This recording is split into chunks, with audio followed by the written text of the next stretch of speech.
बिस्मिल्लाहिर्रहमानिर्रहीम सल्लल्लाहु अलैहि वसल्लम। अस्सलाम वालेकुम क्लास 8। उम्मीद है आप सब हैरियत से होंगे। आज हम करेंगे एक्सरसाइज 4.1 के क्वेश्चन नंबर 2 को।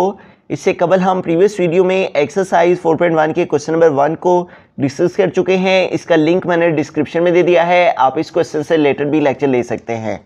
4.1 के क्वेश्चन नंबर 2 की जानिब चलते हैं। क्वेश्चन नंबर 2 है, if 60 women spin 48 kg of cotton by working 8 hours। 60 खवातीन जो हैं 48 kg कॉटन को स्पिन करती हैं रोज़ाना 8 घंटे। How much cotton will 30 women, अगर वुमेन की तादाद 30 कर दी जाए, women spin by working 12 hours daily, तो वो कितनी कॉटन जो है 12 आवर्स डेली अगर काम करें, 30 वुमेन कर दी जाएं, तो फिर कितनी कॉटन जो है वो स्पिन करेंगी। तो आइए हमारे पास यहाँ पे जो 3 क्वांटिटीज़ हैं उनको लिखते हैं। एक तो वुमेन है यहाँ पे, उसके बाद कॉटन का वेट है, ठीक है, और थर्ड थिंग जो है वो आवर्स हैं, डेली आवर्स, ठीक है। तो हमें यहाँ पे इन तीनों क्वांटिटीज़ के बिटवीन में प्रोपोर्शन फाइंड करना है। तो हम यहाँ पे जो चीज़ फाइंड करनी है उसको पहले लिख लेंगे, और यहाँ पे जिस चीज़ को हमने पहले लिखना है उसको हम लेट कर लेंगे x के इक्वल। और हमें क्या चीज़ पहले लिखनी है, हाउ मच कॉटन, जो हमने कॉटन फाइंड करनी है उसको हम पहले लिखेंगे, तो उसको हम लेट कर लेंगे, let the amount of cotton be x kg, उसको हम x kg लेट कर लेते हैं। जो अमाउंट ऑफ कॉटन हमने फाइंड आउट करनी है उसको हमने लेट कर लिया। अब हम इन तीनों क्वांटिटीज़ को लिख लेंगे। जो चीज़ हमने फाइंड करनी है उसे हम पहले लिखेंगे कॉटन रेशो, उसके बाद हम वुमेन की तादाद लिख लेंगे, वुमेन, और वुमेन के बाद रेशो में आ जाएगा आवर्स, डेली आवर्स। तो अब इनकी वैल्यूज़ को पुट करते हैं। तो यहाँ पे देखें, कॉटन सबसे पहले जो कॉटन की तादाद उसने बताई है वो है 48 kg, तो हम यहाँ पे 48 kg लिखेंगे।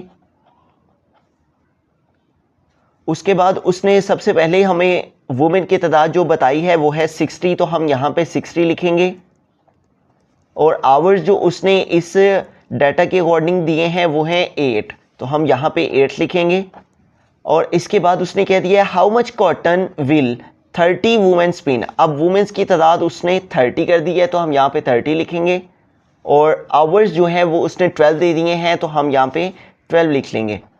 और कॉटन चूँकि हमने फाइंड करनी है तो कॉटन को हमने लेट कर लिया है x के इक्वल, और कॉटन की तादाद हमें फाइंड आउट करनी है, तो हम यहाँ पे x लिख लेंगे।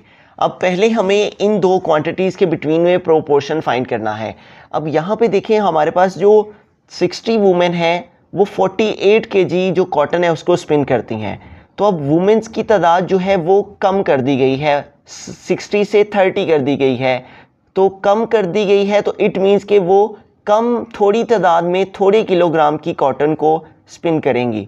तो अगर खवातीन ज़्यादा होंगी तो कॉटन भी ज़्यादा स्पिन होगी, और अगर खवातीन कम कर दी जाएं तो कॉटन भी कम स्पिन होगी। इट मीन्स कि एक क्वांटिटी के कम होने से दूसरी क्वांटिटी भी कम हो रही है, एक के डिक्रीज़ होने से दूसरी भी डिक्रीज़ होगी। तो इसे डायरेक्ट प्रोपोर्शन कहते हैं। जैसा कि हमने स्टार्ट में डायरेक्ट प्रोपोर्शन की डेफिनेशन को समझा था, एक क्वांटिटी के डिक्रीज़ होने से अगर दूसरी क्वांटिटी भी डिक्रीज़ हो रही हो तो इसे डायरेक्ट प्रोपोर्शन कहते हैं। तो इन दोनों के बिटवीन में डायरेक्ट प्रोपोर्शन है, इसलिए हमें एरो जो हैं वो इनके एरो को, हेड को ऊपर की जानिब लिखना है। दोनों एरो ऊपर की जानिब रखने हैं, ठीक है। अब हमें इन दो क्वांटिटीज़ के बिटवीन में प्रोपोर्शन फाइंड करना है, कॉटन एंड आवर्स। तो यहाँ पे देखें, हमारे पास जो आवर्स हैं वो हैं 8, और कॉटन जो है वो स्पिन हो रही है 48 kg। तो अगर आवर्स की क्वांटिटी इंक्रीज़ कर दी गई है, 8 से 12 कर दी गई है, बढ़ा दी गई है, तो अगर घंटे ज़्यादा कर दिए गए हों तो फिर कॉटन भी ज़्यादा स्पिन की जाएगी। तो इट मीन्स कि यहाँ पर भी क्या है, डायरेक्ट प्रोपोर्शन है। एक क्वांटिटी के इंक्रीज़ करने से, आवर्स इंक्रीज़ करने से कॉटन का जो वेट है वो भी इंक्रीज़ होगा। तो इन दोनों के बिटवीन में भी डायरेक्ट प्रोपोर्शन है, तो इसलिए हम इसका एरो भी ऊपर को ही यूज़ करेंगे। तो यहाँ पे हमें जिस बात को मद्देनज़र रखना है वो ये है कि ये जो कॉटन है 48 kg, ये 60 वुमेन और 8 आवर्स इन दोनों क्वांटिटीज़ को मद्देनज़र रखते हुए इतने kg कॉटन प्रोड्यूस हुई है। अब हमें 30 वुमेन और 12 आवर्स इन दो क्वांटिटीज़ के बिटवीन में रहते हुए फाइंड आउट करना है कि कितनी कॉटन जो है वो प्रोड्यूस होगी। ये जो कॉटन की मिकदार है 48 kg, ये इन दो क्वांटिटीज़ को मद्देनज़र रखते हुए आई है। अब हमारे पास जो कॉटन की केजी में वेट आएगा वो हमारे पास 30 वुमेन और 12 आवर्स को देखते हुए ही आएगा। तो आइए अब इसको सॉल्व कर लेते हैं। तो हमने स्टडी किया था फर्स्ट क्वेश्चन में कि जिधर एरो का हेड हो उस वैल्यू को हमें डिनोमिनेटर में लिखना है, नीचे लिखना है, और जिधर एरो की टेल है उसे हमें ऊपर की जानिब लिखना है, और इक्वल का साइन यूज़ करते हुए इन दोनों क्वांटिटीज़ को हमें मल्टीप्लाई के साथ लिखना है। तो यहाँ एरो का हेड 60 की तरफ है तो 60 नीचे आएगा, और इसकी टेल 30 की जानिब है तो 30 ऊपर आएगा, और हम मल्टीप्लाई के साइन को यूज़ करेंगे। एरो का हेड 8 की तरफ है तो 8 जो है वो नीचे आएगा, और टेल इसकी 12 की जानिब है तो टेल में जो है वो 12 जो है वो आएगा ऊपर। तो अब हमें इसको मज़ीद सॉल्व कर लेना है। तो यहाँ पे देखिए हमारे पास ये जो दो वैल्यूज़ हैं, हम पहले इनको मज़ीद सॉल्व कर लेते हैं, उसके बाद ही इस 48 को दूसरी साइड पे ले जाएंगे। तो यहाँ पे देखें ये हमारे पास 60 है, ये 12 है। तो अगर हम 12 का टेबल 5 टाइम रीड करते हैं तो 5 2 टाइम 10, ये 0 है, ये यहाँ पर आ जाता है और 1 कैरी चला जाता है। 5 1 टाइम 5 और 1 6 है, तो यूँ 60 आ जाता है। इट मीन्स कि हम 12 का टेबल रीड करेंगे 12 1 टाइम 12 एंड 12 5 टाइम 60। तो यूँ हमारे पास क्या आ गया है, 30 मल्टीप्लाई 1 है ऊपर, और हमारे पास डिनोमिनेटर में है 5 मल्टीप्लाई 8। अब इसको हम मज़ीद कटिंग इसकी कर सकते हैं, 5 1 टाइम 5 एंड 5 6 टाइम 30, और यूँ हमारे पास क्या आ गया है 6 ओवर 8। तो 6 और 8 2 के टेबल से कट हो जाएंगे, 2 3 टाइम 6 और 2 4 टाइम 8। तो यूँ हमारे पास क्या वैल्यू आ गई है, x over 48 is equal to 3, ऊपर 3 रह गया, 3 मल्टीप्लाई 1 3 1 टाइम 3, और नीचे 4 मल्टीप्लाई 1 है तो 4 1 टाइम 4। अब यहाँ पे देखें ये 48 यहाँ पे डिवाइड हो रहा है, तो एक वैल्यू एक तरफ डिवाइड हो रही हो तो दूसरी तरफ जाके मल्टीप्लाई हो जाती है। तो क्या हो जाएगा, x is equal to 3 over 4, ये वैल्यू इधर डिवाइड हो रही है तो इधर जाके मल्टीप्लाई हो जाएगी, तो क्या आ जाएगा मल्टीप्लाई 48। अब इन दोनों वैल्यूज़ को हम कट कर लेंगे।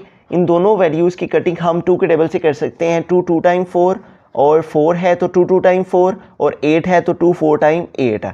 तो यहाँ 2 है, ये 24 है, ये अगेन 2 के टेबल से कटिंग हो जाएगी। 2 1 टाइम 2, 2 1 टाइम 2 एंड 2 2 टाइम 4। तो यूँ हमारे पास क्या रह गया रिमेनिंग, 3 मल्टीप्लाई 12। तो अब हम 3 को 12 से मल्टीप्लाई कर देंगे, 12 multiply by 3, 3 2 time 6 and 3 1 time 3। तो क्या आंसर आ गया हमारे पास 36 kg। इट मीन्स के जो हमारे पास कॉटन प्रोड्यूस होगी, स्पिन होगी, वो 36 kg जो है वो होगी। ठीक है, तो यहाँ पे अगर हमारे पास 12 आवर्स और 30 वुमेन कर दी जाए तो जो कॉटन स्पिन होगी वो 36 kg स्पिन होगी। ठीक है, ये जो हमारे पास डाटा था ये 8 आवर्स 60 वुमेन के अकॉर्डिंग था, तो 48 kg कॉटन प्रोड्यूस हो रही थी। अब आवर्स 12 हो गए हैं, वुमेन की क्वांटिटी 30 हो गई है, तो तब इस कंडीशन के अकॉर्डिंग हमारे पास जो कॉटन है वो 36 kg प्रोड्यूस होगी।